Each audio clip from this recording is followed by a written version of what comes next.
एक समय की बात है। किसी नगर में एक साहूकार के 3 बेटे और 3 बहुएं रहती थी। साहूकार की सबसे छोटी बहू बहुत सुशील और संस्कारी थी। साथ ही वह भगवान कृष्ण की अन्य भक्त थी। सावन के महीने में साहूकार के दोनों बहुएं रक्षाबंधन के त्यौहार पर अपने अपने घर जाने की तैयारियां करने लगी। सुबह जल्दी उठकर घर का सारा काम करने लगी तो छोटी बहू ने पूछा, क्या बात है दीदी, आज इतना जल्दी जल्दी काम क्यों कर रही हो? तो उनकी जेठानियाँ बोली, कल रक्षाबंधन का त्यौहार है, हम दोनों को अपने भाई को राखी बांधने अपने घर जाना है। तेरा तो कोई भाई नहीं है, तू क्यों? रक्षाबंधन का महत्व, भाई बहन के रिश्ते का महत्व। छोटी बहू को ये बात बहुत बुरी लगी और वह भगवान श्री कृष्ण के प्रतिमा के पास खड़ी होकर खूब रोई और बोली, यदि मेरा कोई भाई होता तो आज मैं भी अपने घर जाती। अगले दिन रक्षाबंधन का त्यौहार था।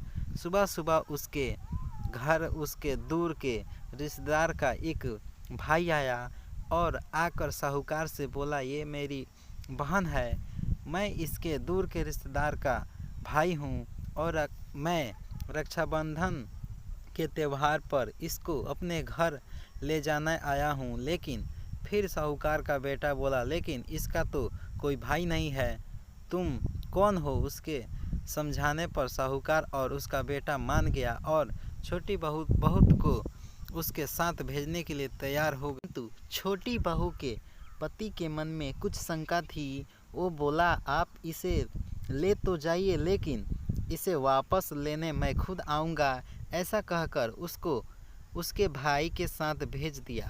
रास्ते में चलते चलते छोटी बहू ने अपने भाई से कहा, भैया तुम इतने सालों तक कहाँ थे और पहले मुझसे रक्षाबंधन पर कभी राखी बंधवाने के लिए क्यों नहीं आए? तो उसका भाई बोला, बहन मैं 7 समुंदर पार प्रदेश में कमाने गया था। अब वो दोनों अपने घर पहुँचे तो घर में भाभी अपने ननद का स्वागत किया खूब और भगत की। फिर उन्होंने रक्षाबंधन का त्यौहार मनाया। ऐसे ही हंसी खुशी समय बीत गया।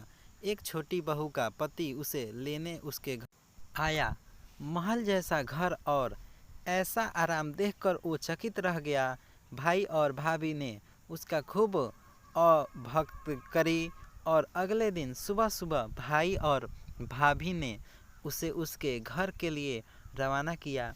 विदा करते समय उसे खूब सोना चांदी हीरे दिए। थोड़ी दूर जाने पर छोटी बहू का पति बोला, अरे मैं गलती से अपना कुर्ता वहीं भूल आया हूँ। तब वह बोली, कोई बात नहीं, आपका कुर्ता तो पुराना था, इतनी दूर वापस जाइएगा तो घर पहुँचते अंधेरा हो जाएगा। लेकिन उसका पति बोला, नहीं, मैं वापस जाकर अपना कुर्ता ले ही आता हूँ। ऐसा कहकर वो दोनों अपने भाई के घर वापस गए। जैसे ही भाई के घर के पास पहुँचे तो उन्होंने देखा भाई के महल जैसा घर के जगह पीपल का एक पेड़ है और उस पेड़ पर छोटी बहू के पति का कुर्ता टंगा है।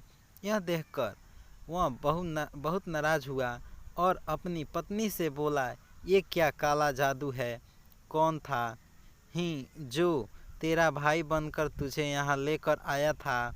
मुझे तो शुरू से ही शक था, इसलिए मैं तुझे लेने आया था। बता कौन था वो? ऐसा कहकर वो छोटी बहू को मारने लगा। इतने में तेज प्रकाश के साथ भगवान श्री कृष्ण का वह सूर्य प्रकट हुआ और बोला, मत मारो इसे, ये मेरी बहन है।